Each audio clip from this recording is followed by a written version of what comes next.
Today is 13 April 2018. My name is Mohamad Saeed Airoot, and I am interviewing Mr. Gary Sindelar, who was born in 1964 and currently lives in Illyria. Mr. Gary served in the Army as an MSG, First Sergeant in the 1486th Transportation Company, 36th Transportation Company, 32nd Transportation Company, 1486 and 1485th and 1484th Transportation Companies, as well as 96th and 1966th Transportation Company. He served mostly in Southwest Asia and was involved in battles such as Operation Desert Storm, Iraqi Freedom, Enduring Freedom, Liberation of Kuwait, and other classified campaigns. He served from April 1983 until March 2015.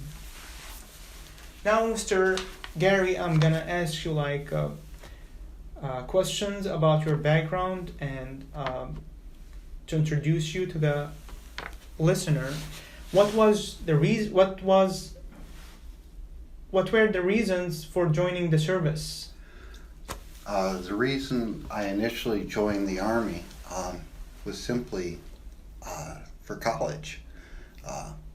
I didn't have any intention up until the time I signed up, but the main reason was college.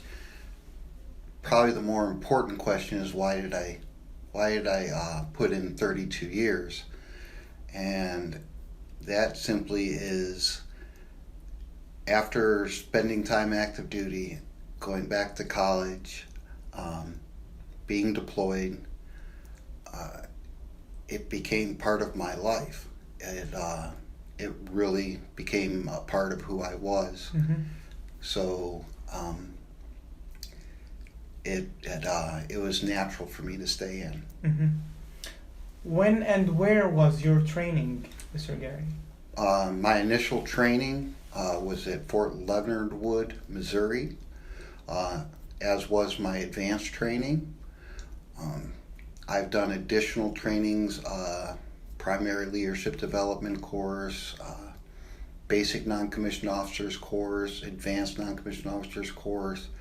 I've also certified as a combat lifesaver, a small group leader, an Army instructor, also as an Army master driver over the years. In what specialty were you trained? I was my military occupational specialty was initially termed 64 Charlie, mm-hmm. which was a motor transport operator. It was later changed to 88 Mike, mm-hmm. and that was a wheeled vehicle operator. My final military occupational specialty was 88 Zulu, which meant anything in the 88 series I was qualified to do. Yes. Or train. When and where were you stationed overseas? I have been overseas to Germany. I've been overseas to Korea. Mm-hmm. I have been overseas to Africa, specifically Egypt. Mm-hmm. I've also been to Saudi Arabia, Iraq, Kuwait, and also Afghanistan, as well as Kyrgyzstan. Mm-hmm. That's really interesting. A lot of places. Now I'm gonna ask you a question, and it's like it could be like a deep memory or something like very strange or hard in your life. Where were you and what were you doing when you heard about 9/11? And how did you feel and react in that moment when you saw the planes crashing? I was actually at home, and I got a phone call and was told to turn on the TV, and I saw a replay of the first plane hit, and then a moment or two later, I watched live as the second plane hit the other tower. Mm-hmm. You said you were at home Mm-hmm. in the United States. Yeah. Okay. And I was in the National Guard at this time, instead of active duty. Mm-hmm. And shortly after that, I got a phone call. We were ordered to bring people into the unit, and we were to man the unit for 24 hours a day Mm-hmm. to guard our armories, which over the following months,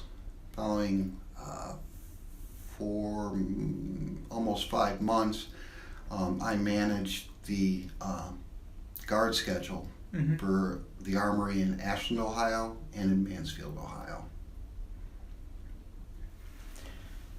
As we know, after 9/11, a lot of things start going fast, quickly, and President Bush announced the war on Iraq, the Iraqi regime. So my question here is, how did you and your fellow soldiers react to President Bush announcement of war with Iraq in 2003? Well, at the time of his announcement, my unit had already been sourced. It had been mobilized. Mm-hmm. Our initial mission was to go into Turkey and basically drive south from Turkey through northern Iraq, through Mosul, down through Tikrit, and all the way into Baghdad. However, shortly after the announcement of war, our unit was stood down because Turkey would not allow ground forces, and remained adamant about that, Mm-hmm. to travel through their country into northern Iraq. So it was kind of mixed feelings, Yes. because we had come together, we had filled our vacancies, we had cross-trained people, and we were ready to go. And then we were told to stand by. Yeah.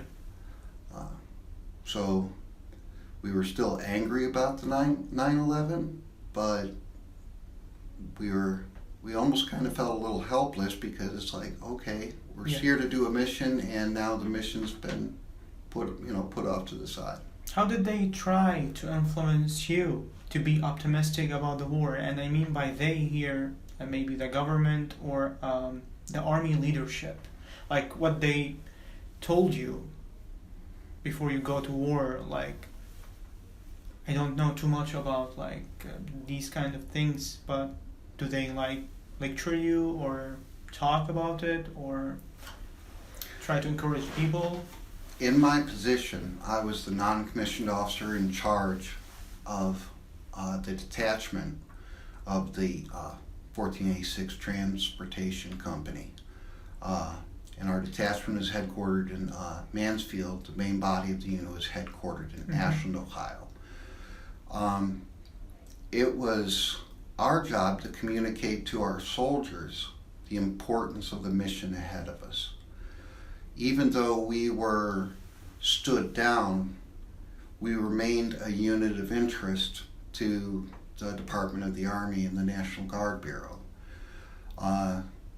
We were later resourced in the beginning of November. Mm-hmm. and we received a new mission. And this time it was to go into Kuwait. Yes. We would be stationed at Camp Navistar on the Kuwait-Iraqi border, Mm-hmm. and then we would transport theater assets northward and supplies. Did they talk about politics of the war? Politics really doesn't come up so much in the military. Mm-hmm. We try and steer away from politics. Everybody's entitled to their beliefs about politics. Okay. We focus more on the mission, what we need to do, what we need to do our job effectively, how do we keep our troops safe while we're doing our mission, what to do in case of attack, what to do in case of injury, what to do in case of an explosion, Okay. what to do in case of a coordinated attack where they use bombs and small arms fire. Okay. Can we talk, please, or can you talk about your first serious engagement in Iraq with the so-called enemy? Like, tell me about that experience, if you remember it in It detail. was coming through, we had been into, we had gotten into Baghdad. We actually had come down from, we had gone through Baghdad, we had gone up, we were stationed at Balad Air Base, which was also called Logistical Support Activity, or LSA Anaconda. We came back down to Baghdad to Camp Victory, but on our way back to Anaconda, we were on MSR Sword. Now MSR means main supply route. Mm-hmm. And Sword ran east-west right into Baghdad, and then you basically had to turn northward to go up to Balad.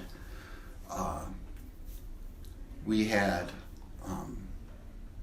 rocket-propelled grenades coming from a building off to our left across the highway. We also had machine gun fire.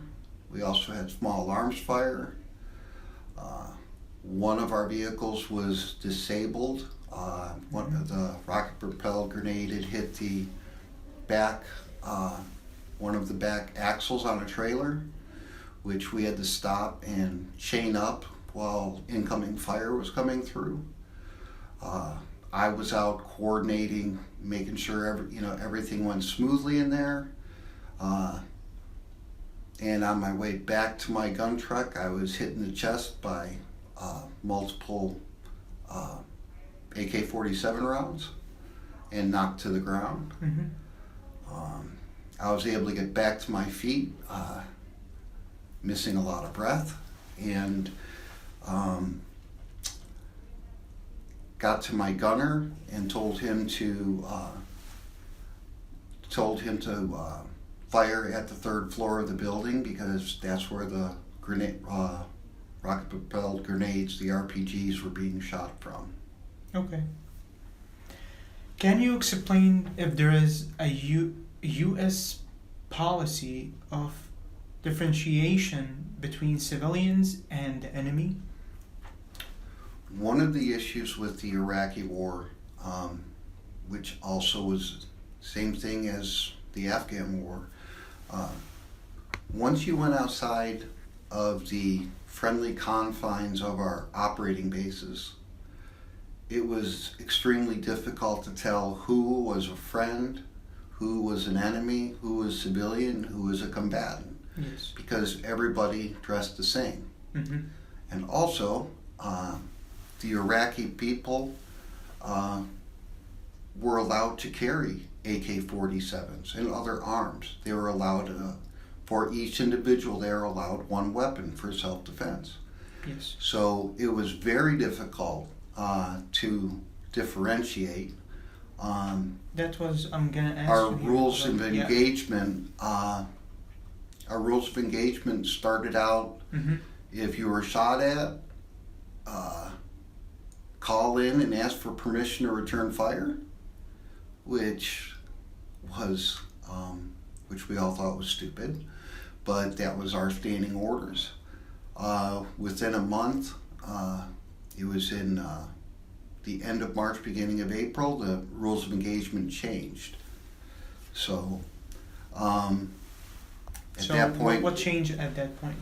At that point, the rules of engagement changed that if you, when receiving fire, if you can identify the source of fire, and only if you can identify the source of fire, were you to return fire. Mm-hmm. It was not just, okay, bullets are coming from an area over here. You had to be able to differentiate the source of those rounds, which sometimes became very difficult. And unfortunately, there are some times that civilians get between an enemy combatant and you, and sometimes civilians are injured. We did care for civilians and enemy combatants that were injured, just as we would our own. But unfortunately, in battle and conflict, things can go wrong. One of the American soldiers who served in Iraq said that in April, there's orders came to them: if you are shot at, kill everybody there, because we are losing too many soldiers and we have to stay alive. So we never received anything like that.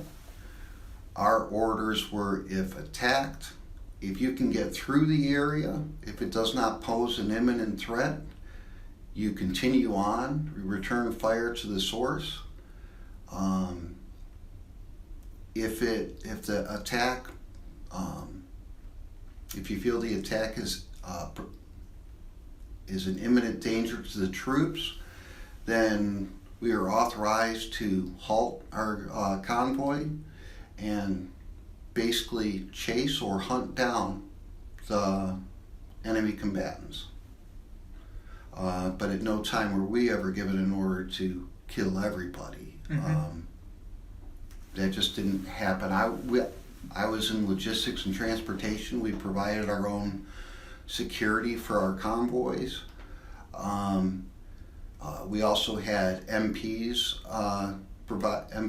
and infantry providing security for other convoys. So it was something that we took very seriously, and we tried our best to only fire at the people we could identify. Okay. And was it possible or safe to do it? I mean, to identify the enemy at that point?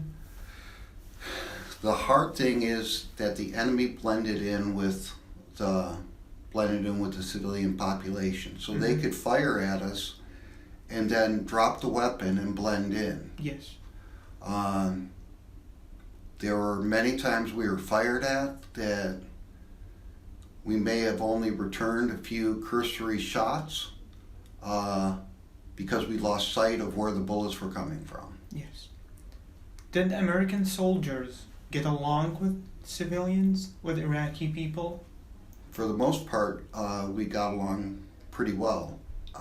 Did they communicate with them? Did you communicate with them?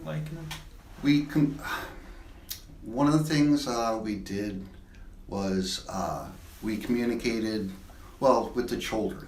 We would get care packages from home with treats, with candy. Also our MREs, our meals ready to eat. A lot of the soldiers weren't big fans of those. Yeah. So we gave stuff like that to the children. And we didn't have a lot of interaction with our unit didn't have a lot of interaction with the adults, but it was at least a mutual respect between them and us. Okay. Except for the enemy combatants.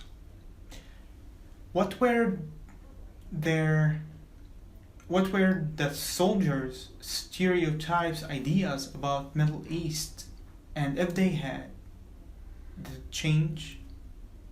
Like before you go to Middle East or Iraq, your fellow soldiers or the soldiers with you, did they have any like stereotypes about the environment there or the people, or what's the situation it's going to be there? And if they had, do you see that ideas changing or getting worse? If you can talk about that. We worked very hard to inform our soldiers about the environment that we were going into. We worked very hard to make sure they understood that not everybody is firing at you. Yes. Not everybody is an enemy. There are a lot of civilians, and the vast majority of the country means no harm to us. So we focused more on training them for situations such as explosives, how to react to attacks. Okay. But as far as like a stereotype, Yeah. we did our best to squash that before anybody got on the plane to go over. That's interesting. Describe a typical day on the front lines. A typical day was different depending on whether or not you went outside the wire. Mm-hmm. What do you mean by the wire here?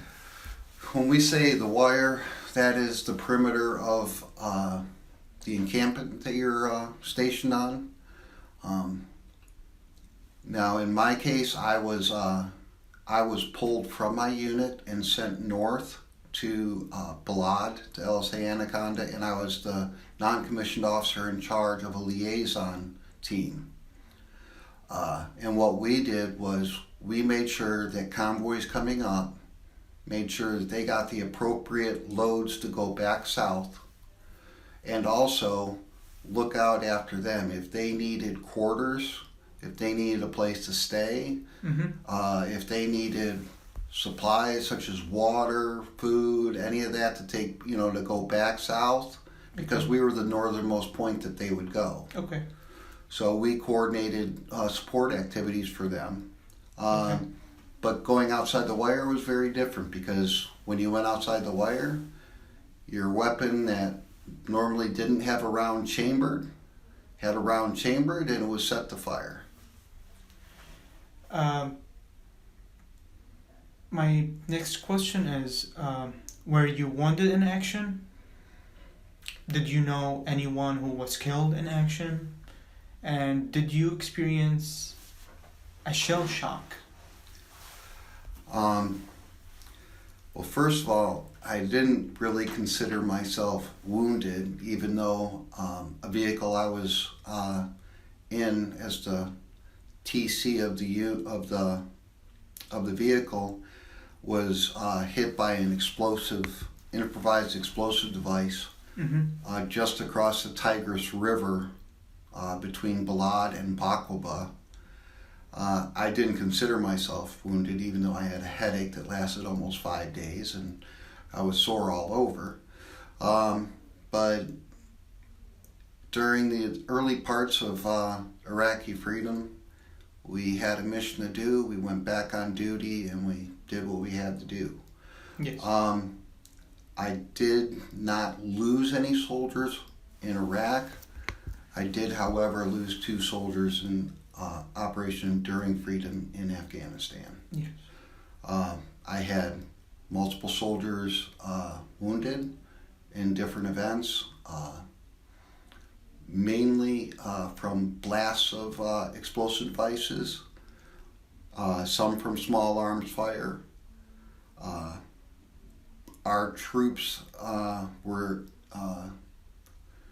stuck in Baghdad at Camp Victory Easter weekend of 2004, and the insurgents attacked the perimeter of the base, and we had a couple soldiers that took bullets. One soldier, his thumb was almost severed from his body. Another soldier that took shots into the arm, and a few other little, more minor injuries. Mm-hmm. But we did have our share as we went along. Things happen, and it's not pretty, but you get through it. Did you capture any enemy prisoners? And how did United States forces treat enemy prisoners in Iraq? During our time in Iraq, we were more logistical and support oriented. We did not ourselves capture any insurgents. At the times where we returned fire and we tracked the enemy combatants, we did have some that we brought injured soldiers back, some killed in action enemy combatants, but I would say the vast majority, once we started coming at them, they moved rather quickly from the area. Yes. As we both know, the reason of the war in Iraq, that was one of the biggest reasons in the war in Iraq, was that the United States government at that time said that the Iraqi government has mass destruction weapons. So my question here is, what was your reaction or feeling when you realized that there were no mass destruction weapons in Iraq, and after the United States Army didn't find any dead weapons? And I think I'm sorry for interrupting you. And do you think if there was any weapons there, did they transfer that weapon somewhere else, or they sold it or something? You just hit the nail on the head. Okay. Our feeling was that their weapons of mass destruction stockpiles. Mm-hmm. You could fit an entire military's worth in the back of a 5-ton truck. It would be very easy to take those, drive them in a convoy that we spotted that crossed the border into Syria. Mm-hmm. Once they get out into that western region between Baghdad, Fallujah, Ramadi, and then out into Syria, there's no way, if they took and buried those in the sand somewhere, there's no way we would ever find them. Even with the technology, the United States Army or the American government? Unless the wind was able to move enough sand where they came to the surface, no, not even with satellites. And there was no satellite watching over Iraq? Satellites come over, but they're only over that place for a certain period of time. Yeah. The thing is, the enemy, if they have an idea of when that satellite's going over, they will move when there are open windows that the satellite is not covering that area. We do have satellite footage of convoys driving westward towards Syria, and no way to identify what was on any of those vehicles. That's interesting. So our feeling was that even though we didn't find anything there, more than likely there was. Yes. And they were moved over to the chemical weapons, biological weapons, and so forth were moved over to Syria. What awards and decorations did you receive, Mr. Gary, in Army? Well, I honestly don't like to talk about awards for myself, but our unit did receive a presidential unit citation for the job we did over there. I received an Army Commendation Medal, a Global War on Terrorism Service Medal, a Global War on Terrorism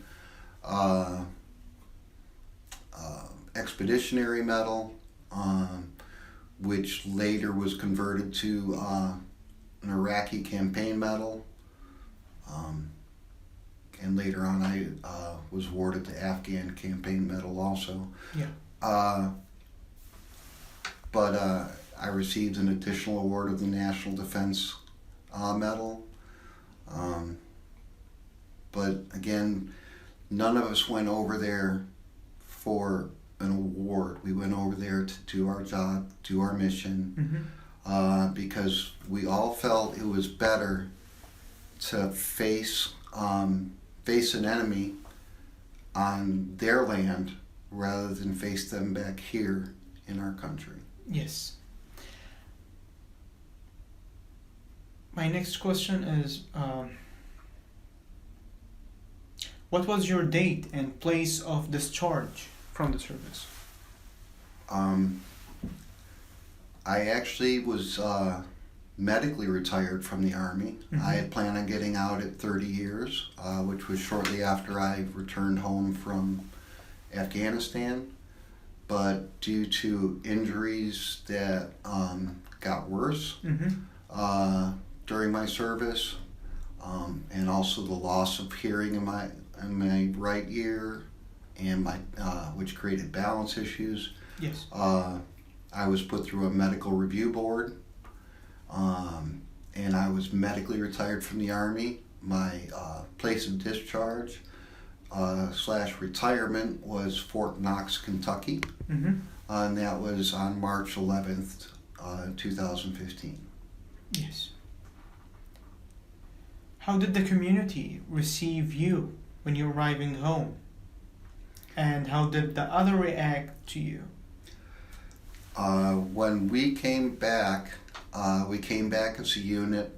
We mobilized and demobilized out of Camp Atterbury in Indiana, just south of Indianapolis. And we came back on buses, and they arranged a ceremony at Ashland University.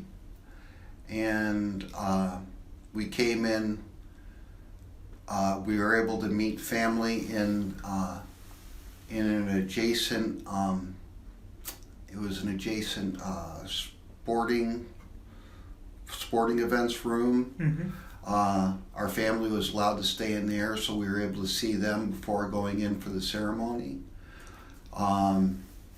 Coming through, it was kind of like out of a movie. It wasn't anything any of us expected, but a couple of our soldiers were with ODOT, the Ohio Department of Transportation. Well, they had all their vehicles there. The fire department had their extension ladders up with a American flag hanging and banners, and the streets were lined with people, and it was something that we didn't expect. My last question here, Mr. Gary. What do you, and I believe that it's the most important question in our interview. What do you want people today or in future or at any time people are going to listen to our interview to know and remember about Iraq War 2003?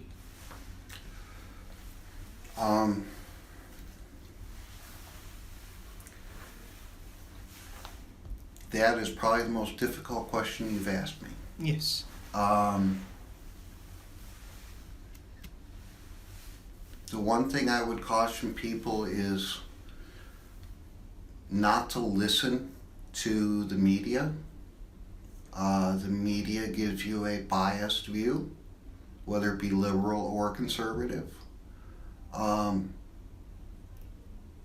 Even what is written through like Wikipedia, even that can be slanted in one direction.